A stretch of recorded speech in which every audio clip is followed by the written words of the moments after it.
સ્વાધ્યાય 1.1 માં એક્ઝામ્પલ 4 જોઈએ.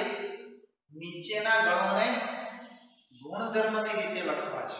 આપણે અગાઉ એક્ઝામ્પલ 3 હતો એમાં તમને યાદીની રીત ગુણધર્મની રીત આપી હતી, યાદીની રીત લખવાની હતી. અહીંયા તમને યાદીની રીત આપી છે, ગુણધર્મની રીતે તમારે દર્શાવવા છે. દરેક એક્ઝામ્પલમાં જે યાદીની રીત આપી છે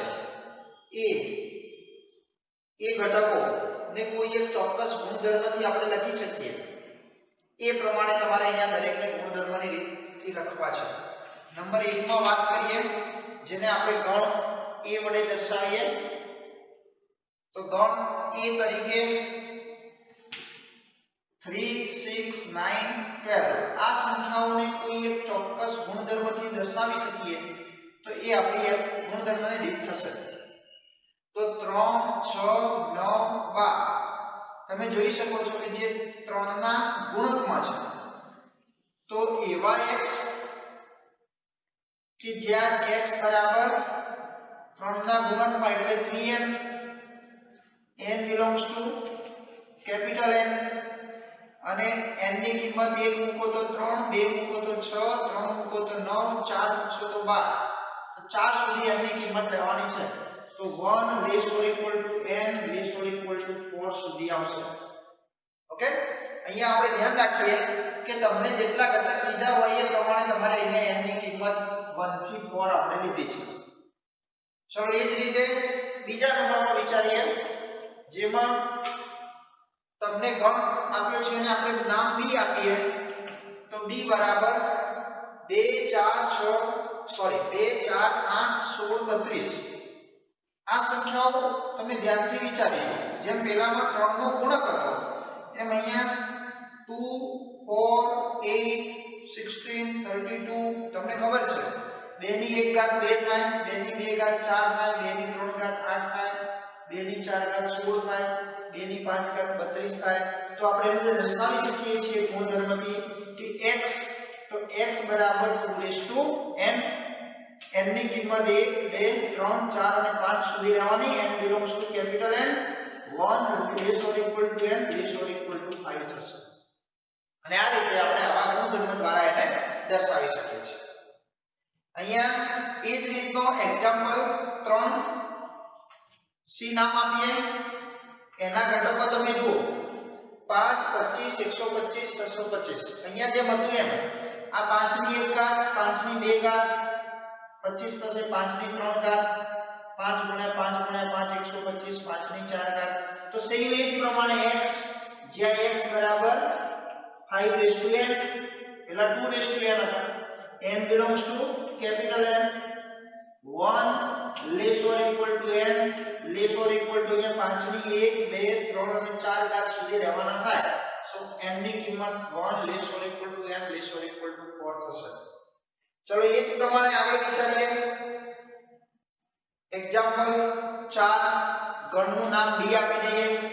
જેમાં તમે જોઈ શકો છો 2 4 6 8 જે કેવી સંખ્યાઓ છે આપણે જાણીએ છીએ 2 4 6 યુગ્મ સંખ્યાઓ છે. તો એવા x કે જ્યાં x બરાબર 2n યુગ્મ દર્શાવવા માટે 2n લઈશું, અયુગ્મ 2n - 1 લઈશું. 2n અને n belongs to capital N. 1 મૂકો તો 2 2 મૂકો તો 4 3 મૂકો તો 6. કદાચ તમે આને શબ્દોમાં બી લખી શકો x જ્યાં x છે યુગ્મ પ્રાકૃતિક સંખ્યાઓ એમ પણ આપણે કહી શકીએ છીએ. સંકેતમાં આ રીતે પણ દર્શાવી શકીએ છીએ. આગળ એક્ઝામ્પલ 5 જોઈએ. ગણનું નામ e આપીએ. 1 4 9 16 25 એ પ્રમાણે 100 સુધીની સંખ્યાઓ લેવાની છે. તમે આ ચોક્કસ સંખ્યાઓ ધ્યાનમાં લો. 1 4 9 1 નો વર્ગ, આ 2 નો વર્ગ, આ 3 નો વર્ગ, છેલ્લે 10 નો વર્ગ. તો x ની n ઘાત એવું આપણે લખી શકીએ. અહીંયા આપણે એવું દર્શાવી શકીએ કે x જ્યાં x બરાબર 1 નો વર્ગ 2 નો વર્ગ 3 n², જ્યાં n ની કિંમત n માંથી લેવાની છે અને 1 થી 10 સુધીની લઈ શકાય. ક્લિયર? 1 મૂકો તો 1 નો વર્ગ 1, 2 મૂકો તો 2 નો વર્ગ 4, 3 મૂકો તો 3 નો વર્ગ 9, 4 નો વર્ગ 16, એ પ્રમાણે 10 સુધી લો તો 10 નો વર્ગ 100 થશે. ઓકે? એ પ્રમાણે તમે એને સંકેતમાં દરેક માટે જે તે સંખ્યાઓને ધ્યાનમાં રાખી અને આપણે એને ગુણધર્મ બનાવીને લખીએ છીએ. ચલો આગળ એક્ઝામ્પલ 5 વિચારીએ. નીચેના ગણોના બધા જ ઘટકો લખો. ગણના ઘટક લખવા છે મતલબ યાદીની રીત બનાવી છે, તમને ગુણધર્મની રીત આપી છે. તમારી યાદીની રીત લખો એટલે બધા ઘટકો આવશે. તમને અહીંયા દરેકમાં ચોક્કસ ગુણધર્મ આપેલો છે, એ પ્રમાણે આપણે વિચારીએ. ચલો નંબર 1 માં x જ્યાં x છે અયુગ્મ પ્રાકૃતિક.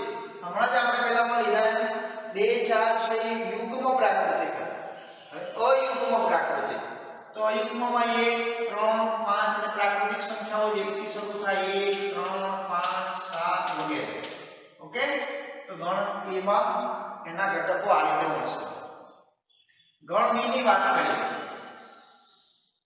x જ્યાં x એ પૂર્ણાંક છે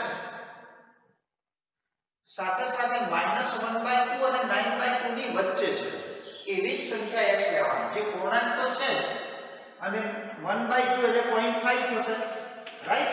અને આ થશે 9 એટલે 4.5. -0.5 અને 4.5 ની વચ્ચે આવતી હોય એવી પૂર્ણાંક સંખ્યા -0.5 થી મોટી અને 4.5 થી નાની. -0.5 થી મોટી તો 0 1 આવશે, પહેલા 0 આવશે, -0.5 થી મોટી 0, પછી 1 આવશે, પછી 2 આવશે, પૂર્ણાંક સંખ્યાઓ લેવાની છે, 3 આવશે, 4 આવશે, 5 નહીં આવે કારણ કે 4.5 થી નાની લેવાની છે. 9/2 એટલે 4.5 થી નાની લેવાની. ત્રીજો એક્ઝામ્પલ 5માનો. એવા x કે x એ પૂર્ણાંક છે, x² less or equal to 4 છે. પૂર્ણાંક લેવા છે અને જેનો વર્ગ 4 કે 4 થી ઓછો છે. તમે સમજી શકો છો પૂર્ણાંકમાં 0 1 2 3 વગેરે આવશે. હવે 0 નો વર્ગ લઈશું તો 4 કરતા નાનો થશે. 0 નો વર્ગ 0 એ 4 કરતા નાનો જ છે. 1 લઈએ તો 1 નો વર્ગ 1 જે 4 અથવા 4 થી નાનો જ છે. 2 લઈએ તો 2 નો વર્ગ 4 થશે જે 4 કે 4 થી નાના મતલબ 4 જ છે.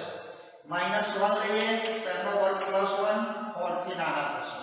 -2 લઈએ તો એનો વર્ગ 4 જે 4 અથવા 4 થી નાનાની શરત પડાય છે. તો એ પ્રમાણે ગણ C માં આટલા સભ્યો આવશે. એવો જ D વિચારીએ. x જ્યાં x છે આ જે શબ્દ આપ્યો છે તમને એ શબ્દના મૂળાક્ષર m o y એનો તમારે ગણ બનાવવો છે. તો અગાઉ બી આપણે લખેલું છે. ધ્યાન એટલું રાખવાનું કે એકનો એક શબ્દ 2 વખત આવતો હોય, એકનો એક મૂળાક્ષર 2 વખત આવતો હોય તો તમારે એક જ વખત લખવાનું છે. L O Y A ફરીથી L આવશે નહીં. આ પ્રમાણે આપણે એને યાદી બનાવી શકીએ છીએ. 5મા નંબર x જ્યાં x છે વર્ષનો 31 દિવસનો ન હોય તેવા મહિનો છે. એટલે તમારે વર્ષના કુલ 12 મહિના છે એમાંથી એવા મહિના લખવાના છે કે જે 31 દિવસના ન હોય, 30 દિવસના હોય કે ફેબ્રુઆરી 28 29 નો હોય. એ પ્રમાણે આપણે ગણીને લખવાના છે. તમને યાદ છે એક પ્રાઇમરીમાં મેથડ શીખેલા January, February, March, April, May, June, July, August, September, October, November, December. એ પ્રમાણે તમે જે ઉપસેલો ભાગ હતો એને 31 ગણતા અને જે ખાડાવાળો ભાગ છે એને તમે 30 અથવા 28 29 જે હોય ગણતા છો. એ પ્રમાણે તમે ધ્યાન રાખીને ગણી શકો છો. અહીંયા જાન્યુઆરીમાં 31 દિવસ આવશે તો એ નહીં આવે. ફેબ્રુઆરી આવશે,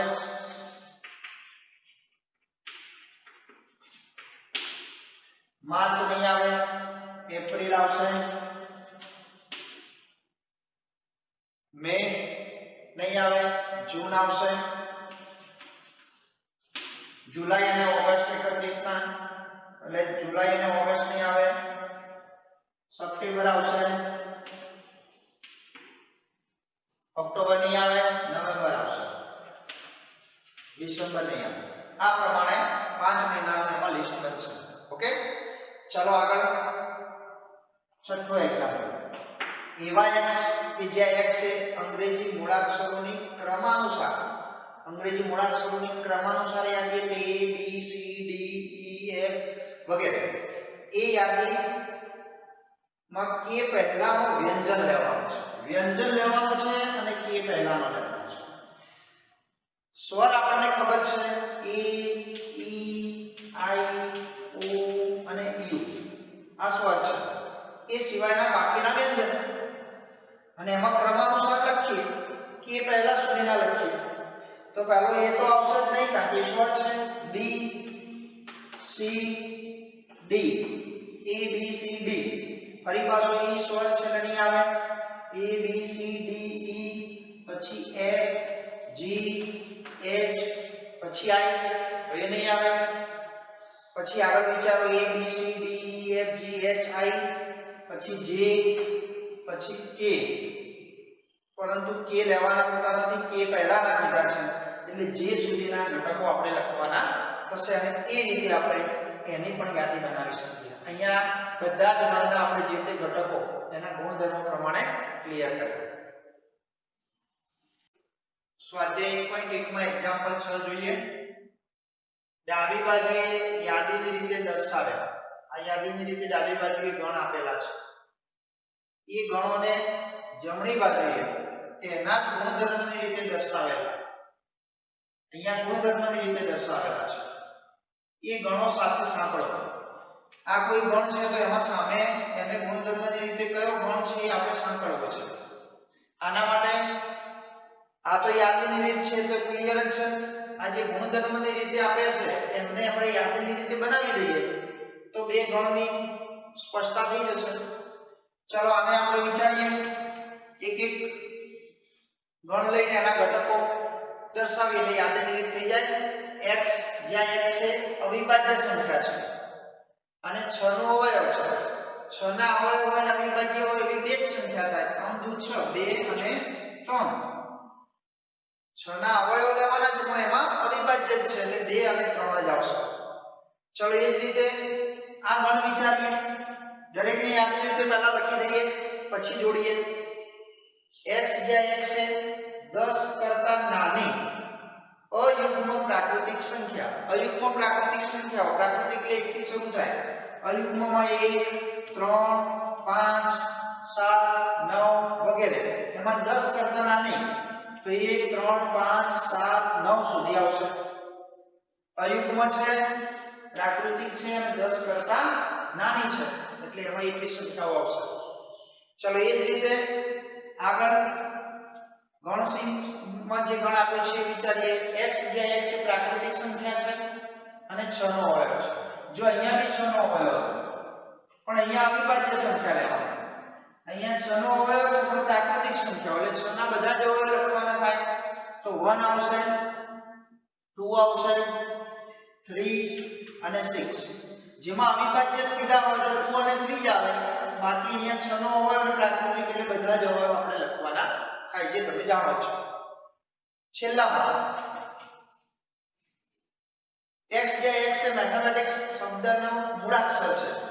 આ જે શબ્દ છે એના મૂળાક્ષર લખવા છે તો m a t h e.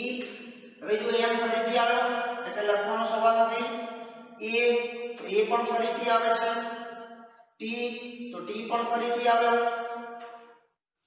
ત્યાર પછી i c અને s એકનો એક ઘટક પુનરાવર્તન કરતા નથી. એ રીતે મૂળાક્ષરો આપણે લખ્યા તો એને પણ યાદીની રીતે આપણે દર્શાવી શકીએ. દરેક ગણને યાદીની રીતે દર્શાવ્યા તો હવે તમે ડાબી બાજુના અને જમણી બાજુના ગણોને સાંકળવા છે તો સ્પષ્ટ છે કે 1 2 3 6 તો 1 2 3 અને 6 એમાં સ્પષ્ટ થશે કે 1 એ c સાથે જોડાશે. ઓકે, તો આપણે આન્સર લખવો છે તો એવું લખી શકીએ 1 એ c સાથે જોડાશે. ઓકે, ચલો નંબર 2 માં 2 3 તો 2 3 એમાંથી આવે એના ઘટકો 2 3 છે તો આપણે 2 એ સાથે જોડાશે, રાઈટ, e સાથે જોડાશે. તો અહીંયા 3 b સાથે જોડાશે. નંબર 4 માં 1 3 5 7 9 તો 1 3 5 7 9 એટલે b સાથે જોડાશે, એના ઘટકો b સાથે જોડાશે. તો 4 b સાથે જોડાશે. અને આ પ્રમાણે ડાબી બાજુ અને જમણી બાજુના ગણોને આપણે એકબીજા સાથે સાંકળી શકીએ છીએ. અહીંયા સ્વાધ્યાય 1.1 નું કામ પૂર્ણ થાય છે.